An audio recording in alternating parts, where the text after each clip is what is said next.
Welcome to this very special edition of the KJ Masterclass Live, the show which ensures that you profit from your time spent here with experts, either through the industry insights, information, or simply learning from them.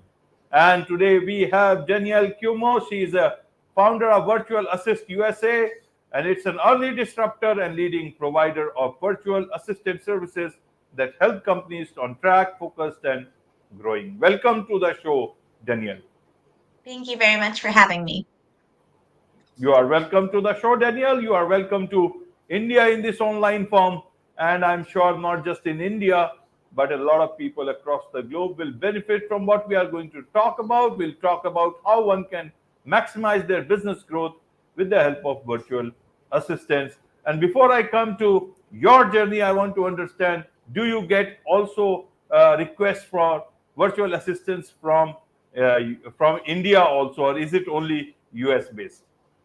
We only do in the U.S., but there are lots of companies that do offshoring and nearshoring as well. Wonderful. And there are a lot of Indians as well as Indian companies in the US, and I'm sure they must be using it in their own way, but obviously they may not share all the information, and you may not need all the information perhaps. We will understand that a bit, but first, a little bit about your journey, your background, Danielle, so that people know exactly who they are listening to. Yes, yeah. So I started this business about 17 years ago. I had worked in IT consulting at the time, had got laid off, and my aunt at the time was a business coach, and she had a virtual assistant. She was telling me about it. I thought it sounded really interesting. I thought there were a few things that, if I were doing it, I could do it, better and sort of faster, more efficiently. Um, and then chose to just dive in. And I didn't think that it was going to be a long term thing. To be honest, I thought it was just sort of a stopgap for me. But it turned out to be. Very fast growing, and I've got to see so much happen in the industry over the past few decades. And now I have a team of virtual assistants, and so we work with companies from all over the world, and just provide them services when they either don't need a full time person, or they don't have the funds for it, or they just sort of don't want to deal with the red tape of having a full time or even just a part time employee. And then that's where we come in and help them out. Right, right, Daniel. So help us understand, how does this work? In say 17 years before, it was a different world, and perhaps this was a new sort of an idea at that point in time.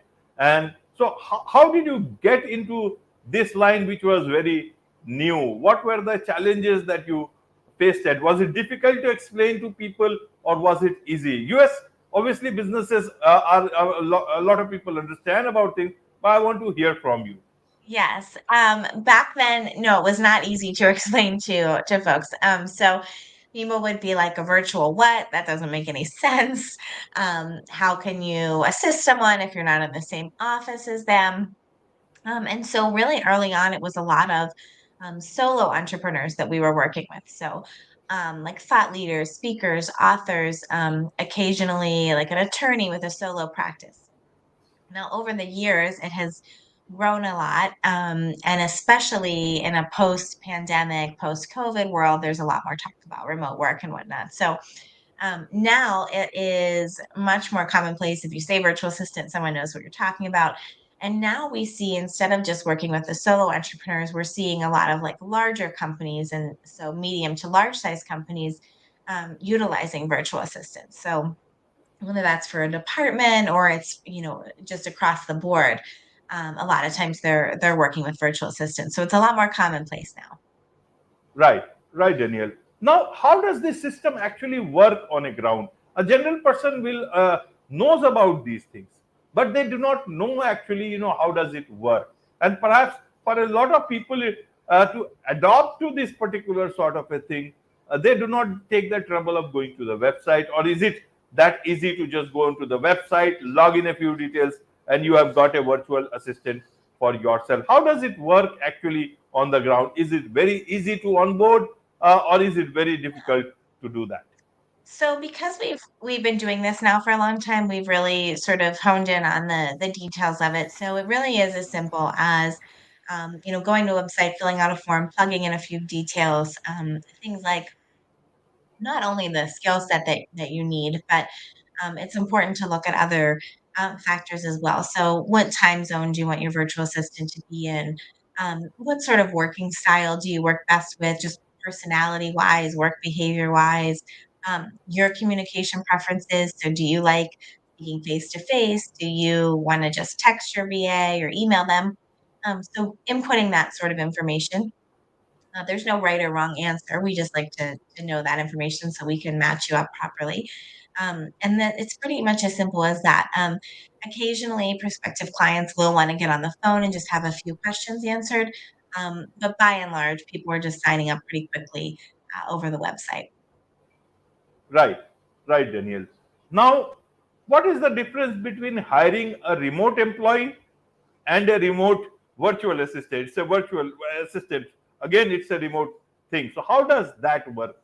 Is there a difference, much difference in terms of, except for the virtual assistant belongs to another company and a remote employee, perhaps you'll have more liabilities. But are there much more other things that one should look at when they need to make this differentiator?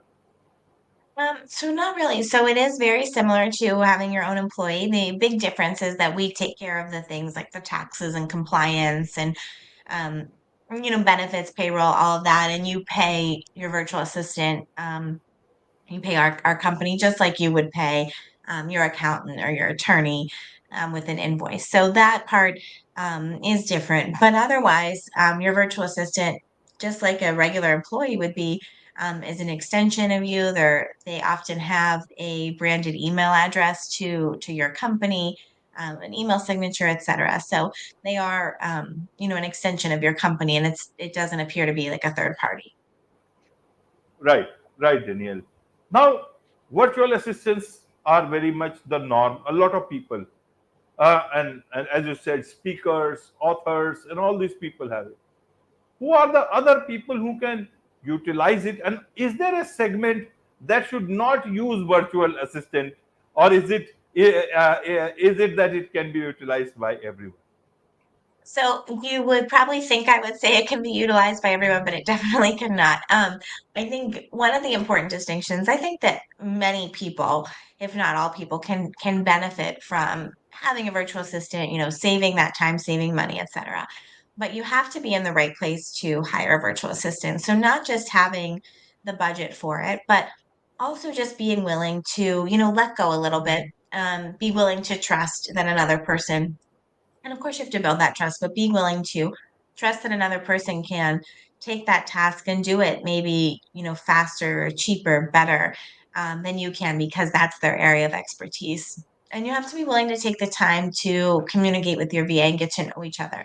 Share with them your preferences for communication, um, and just a little bit about, I think, too, taking the time to share your vision for the company. So, most virtual assistants will do a lot better, will be a lot more successful if instead of you're saying to them, do task A, B, and C, they can put their head down and do that. But if you share with them and say, do task A, B, and C, because it correlates to my business in this way, and this is where I think this task will take the business, 3 or 4 years down the road, then that makes a big difference.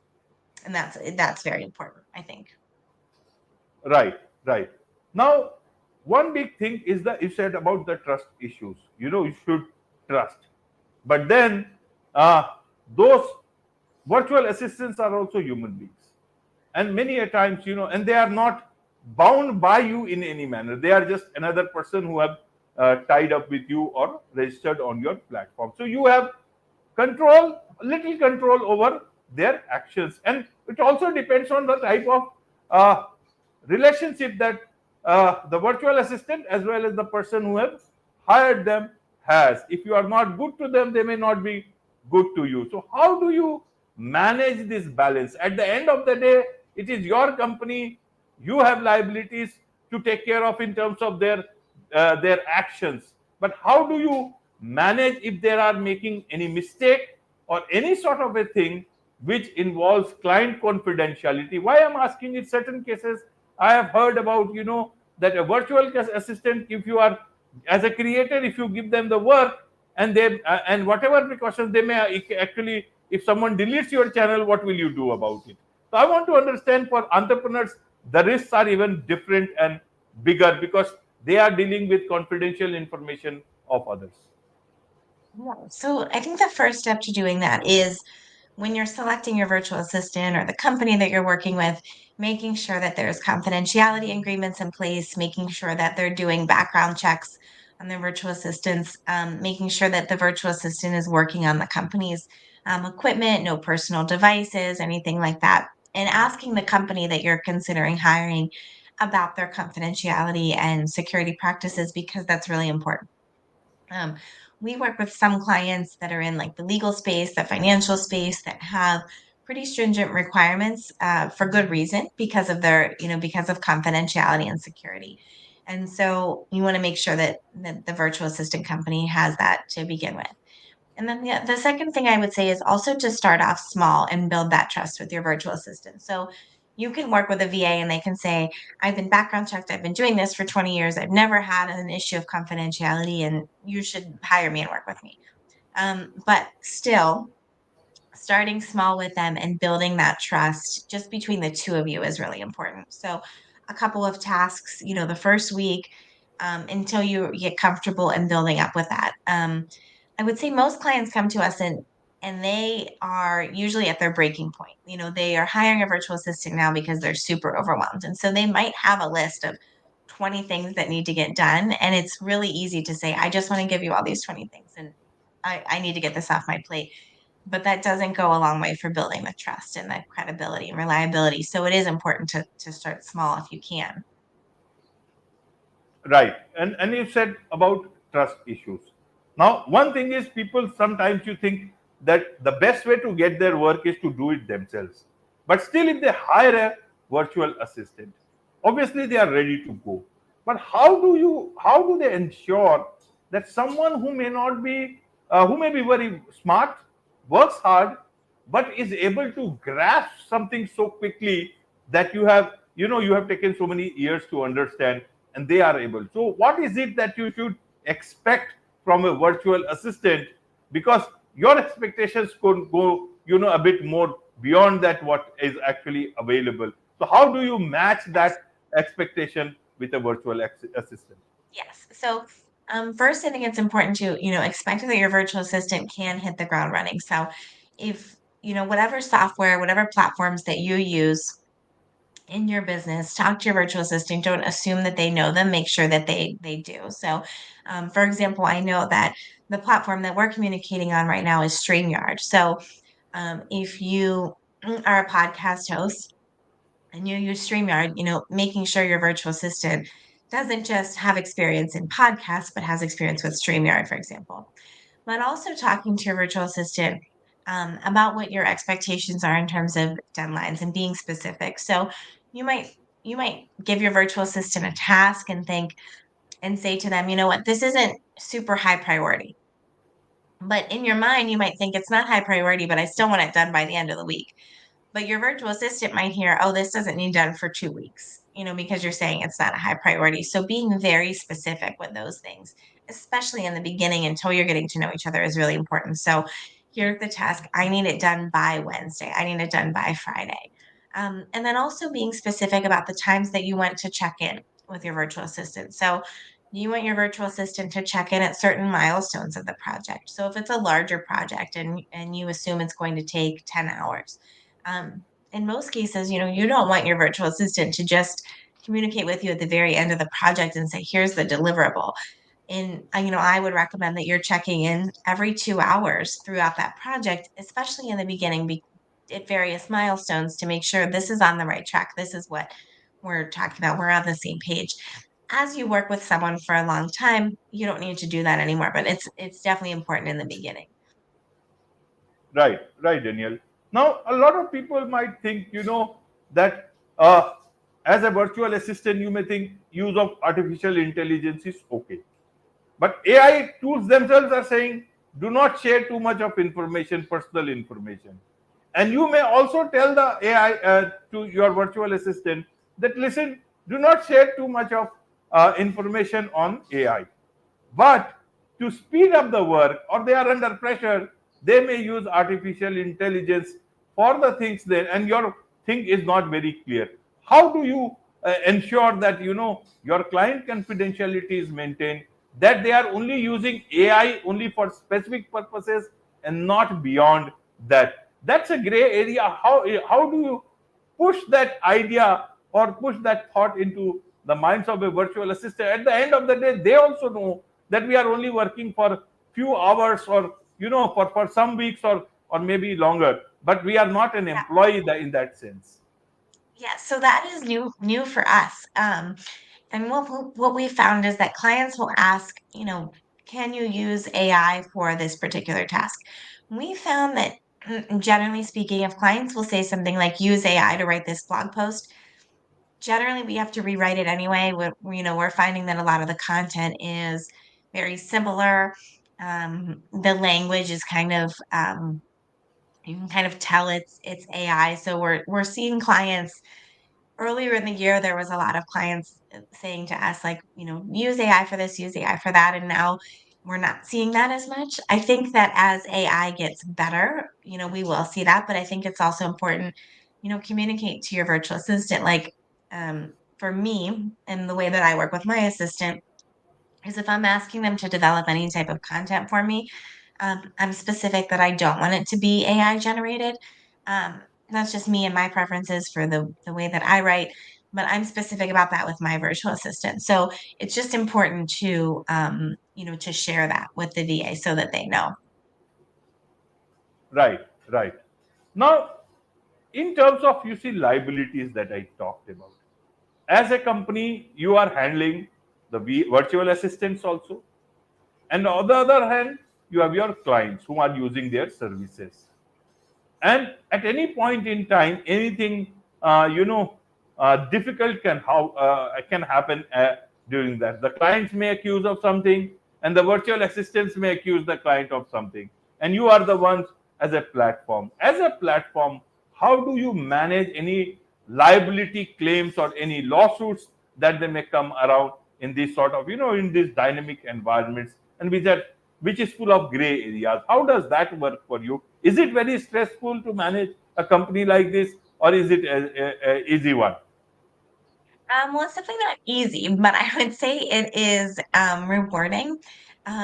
We've had the proper protections and plans and sort of statement of work in place that we haven't had any experience with that. But I think it's just important to operate with integrity, to be upfront with your clients, with your team, and always operating from that place of doing the right thing. And I think for us with our virtual assistants as well, we have our virtual assistants put in the place like if treating the client's company as if it were their own company. And so how would I want my clients to be treated, how would I want my company to be perceived, etc. And I think operating from that place makes a big difference.